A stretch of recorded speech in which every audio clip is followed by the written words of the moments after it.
Mike Florio from, this is actually from Peacock and the Rich Eisen Show, talking about the whole Baker Mayfield situation and the timing of it.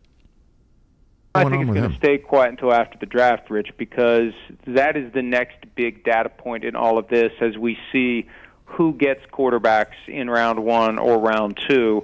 And if you have a team out there like the Falcons that presumably is thinking about someone other than Marcus Mariota, or the Panthers thinking about someone other than Sam Darnold, if they don't get the guy they want, does that become someone who would then be interested in Baker Mayfield? Right now it's only the Seahawks, and who knows, maybe they'll end up drafting somebody in round 1 or round 2 to supplant Drew Lock. But there just isn't a lot of buzz right now. And again, Mayfield holds the cards. Neither Mayfield nor Garoppolo have no trade clauses. But when it comes to a starting quarterback, that no trade clause is overrated.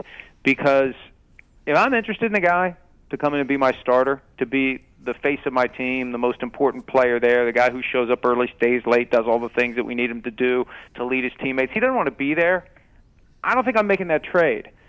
So all Mayfield has to do is kind of dig in his heels. He's getting $18.8 million no matter what this year. His contract is fully guaranteed as his fifth-year option, and you just wait. Let's welcome in Kevan Arnold from the Voice of the Land podcast. And I think the thing is Andrew Berry should just wait as well. There's no rush to resolve this, I don't think. No, there is no rush. I mean, I don't know why they would rush, because Andrew Berry and the Browns organization is going to want something back.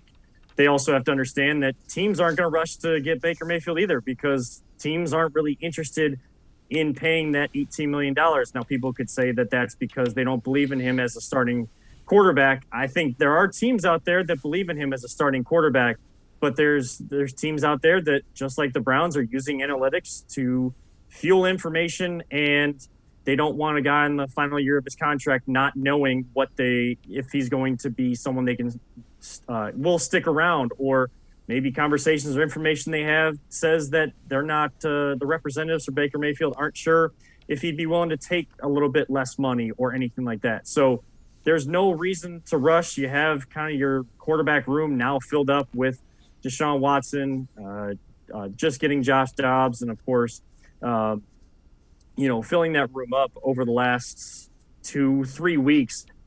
They have guys that have the similar skill set. So really, anybody around the NFL, none of the 32 teams are in a rush, and that includes the Cleveland Browns. Yeah, there's no urgency behind moving Baker Mayfield, so that's kind of probably what Andrew Berry will wait for, something to push a sense of urgency.